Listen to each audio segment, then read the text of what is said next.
Guys, kalian udah dengar belum kasus terkait perusahaan nasional yang bergerak di bidang perbankan? Yang dilakukan cabang perusahaan nasional di bidang perbankan itu ya? Iya, jadi auditor internal menemukan kecurigaan terkait voucher transaksi mengenai pembelian satu set hard drive yang melanggar pedoman perusahaan. Kasus ini merupakan bentuk kecurigaan auditor internal terkait fraud atas transaksi pembelian satu set hard drive yang bertujuan untuk meningkatkan kapasitas penyimpanan data nasabah pada sebuah kantor cabang.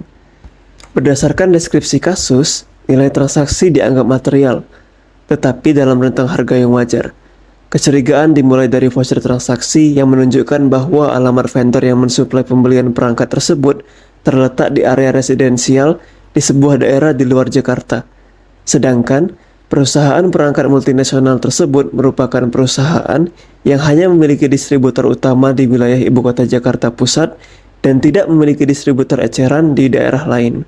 Jadi menurut kalian, apakah kasus ini bisa kita katakan sebagai fraud? Tapi sebelum menduga berdasarkan teori fraud, ACFI membagi fraud menjadi 3, yakni penyalahgunaan aset, kecurangan laporan keuangan, dan korupsi. Dugaan fraud terjadi dalam pembelian aset yang melanggar pedoman pengadaan aset perusahaan dengan bertransaksi melalui vendor fiktif, sehingga diduga praktik korupsi. Korupsi ini muncul karena adanya konflik of interest dari pihak berwenang yang bertindak demi kepentingan pribadi.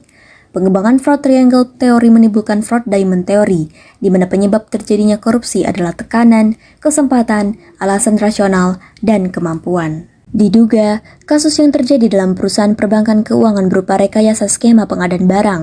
Transaksi pembelian satu set hard drive dilakukan dengan vendor fiktif karena alamat tidak sesuai dengan perusahaan multinasional yang seharusnya menjadi vendor.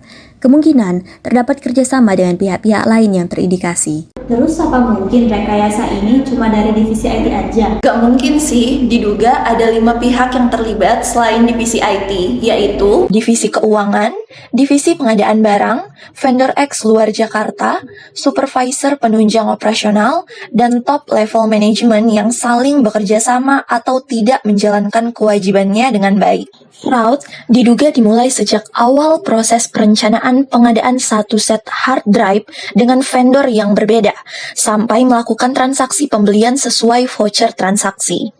Dan teridentifikasi di lokasi berdirinya perusahaan nasional cabang A di bidang perbankan dan vendor X di luar Jakarta. Nah, berarti berdasarkan teori fraud diamond, pihak-pihak tersebut diindikasikan melakukan fraud karena Opportunity, pengendalian internal lemah dan tidak efektif. Divisi keuangan tidak melakukan recheck pada rekening perusahaan sebelum pembelian, dan divisi pengadaan barang tidak melakukan recheck alamat vendor pada saat pemasangan maupun penerimaan barang. Kedua, motivation.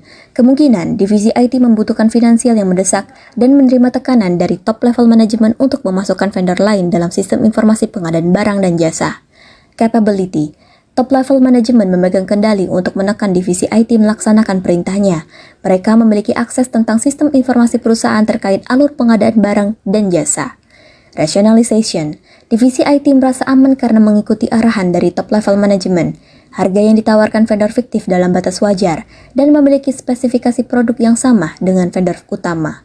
Dan adanya rekayasa pembelian di masa lampau yang mungkin tidak diketahui. Setuju, kasus ini bisa dianggap sebagai fraud karena pertama, pembelian produk yang tidak sesuai dengan pedoman perusahaan dan terindikasi adanya vendor fiktif yang berada di daerah lain.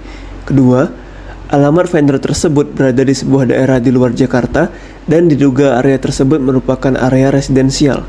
Ketiga, lemahnya sistem pengendalian internal dan pelaku tertekan dengan pihak yang memiliki wewenang lebih. Berapa kerugian atas fraud? Sekurang-kurangnya sebesar nilai yang tercantum pada voucher transaksi pembelian satu set hard drive. Jadi bisa dikonfirmasi kalau kasus ini merupakan fraud. Kira-kira apakah informasi ini bisa dikembangkan lagi supaya bisa ditindaklanjuti sebagai audit investigatif?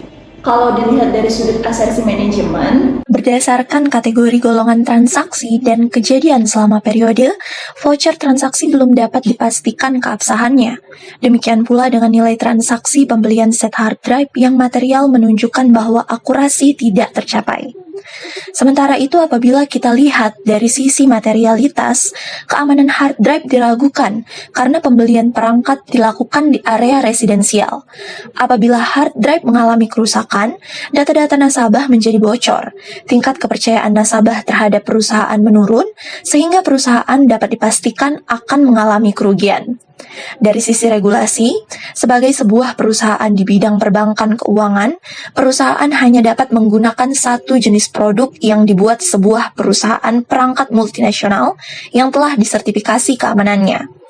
Yang terakhir, jika dilihat dari pengendalian internal, bisa disimpulkan bahwa perusahaan belum menerapkan regulasi yang berlaku, serta pengendalian internal yang kurang memadai, karena set hard drive yang dibeli oleh perusahaan belum dapat dipastikan sertifikasi keamanannya.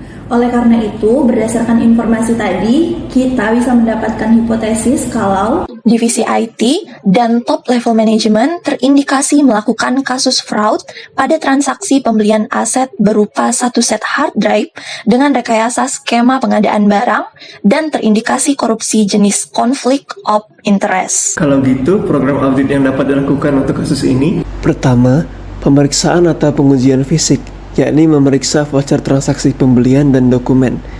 Kedua, konfirmasi, meminta penegasan dari pihak-pihak terduga. Dan tiga, pemeriksaan dokumen, meliputi dokumen administratif, dokumen perjanjian, dan dokumen keuangan. dari sisi prosedur analitik juga bisa diindikasikan bahwa fraud dalam kasus ini disebabkan oleh top level manajemen yang memerintahkan dan mengiming-imingi divisi IT untuk melakukan transaksi dengan vendor fiktif. Dimulai dari Tahap penyampaian, top level manajemen dan divisi IT mengetahui dan mengubah alur serta dokumen pembelian barang dan mengganti vendor utama dengan vendor fiktif. Perubahan dokumen disetujui oleh pihak top level manajemen. Tahap pretender, divisi IT membeli hard drive dengan permohonan palsu atas nama vendor fiktif dengan dukungan dari divisi keuangan, divisi pengadaan barang, dan supervisor operasional. Hal ini mengurangi kontrol internal. Tahap permintaan mengajukan penawaran, divisi IT membeli satu set hard drive dari vendor yang tidak jelas keamanannya tanpa menghubungi vendor utama. Diduga, vendor tersebut beroperasi dari area residensial tanpa izin usaha. Selain itu, vendor tersebut bukan cabang resmi dari vendor utama yang hanya memiliki distributor resmi di Jakarta Pusat.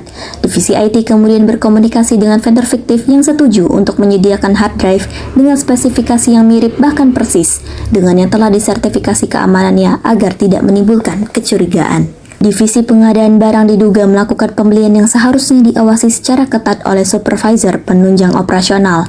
Namun, terjadi kelalaian karena dicurigai supervisor tidak melakukan pengajakan ganda pada pembelian aset oleh divisi IT, yang mengakibatkan kelebihan nilai pembelian aset yang memungkinkan praktik korupsi. Lalu, dua langkah terakhir program audit kasus ini adalah wawancara dengan top level management dengan tujuan untuk mengetahui wewenang dan pengawasan terkait aktivitas operasional cabang perusahaan nasional perbankan keuangan.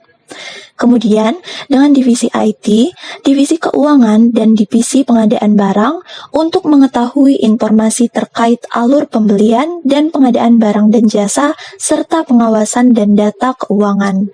Vendor X luar Jakarta, serta supervisor penunjang operasional. Kemudian, auditor juga perlu melakukan observasi untuk melihat lokasi objek audit yang dicurigai secara langsung, sehingga keputusan yang akan dibuat nantinya tidak berdasarkan pada asumsi semata. Berdasarkan uji hipotesis dan program audit yang telah dibuat, dapat disimpulkan bahwa divisi IT telah melakukan fraud terhadap pembelian aset. Hal ini diperoleh dari analisis dan pengembangan informasi, asersi manajemen, wawancara dengan vendor dan pegawai yang terlibat dalam transaksi tersebut, serta penelusuran dokumen-dokumen pada voucher transaksi satu set hard drive oleh divisi IT. Fraud pada perusahaan nasional bidang perbankan cabang X dapat terjadi karena lemahnya sistem pengendalian internal yang menyebabkan divisi IT melakukan pelanggaran pedoman perusahaan. Adapun rekomendasi terkait kasus ini, yang pertama, memperkuat pengendalian internal. Kedua, meningkatkan pengendalian tahap verifikasi vendor dan pembelian. Ketiga, meningkatkan pelaporan keuangan dan transparansi. Keempat, melakukan pelatihan dan sosialisasi. Kelima, membuat sanksi yang jelas. kok data di laptopku pada hilang sih? Gimana sih?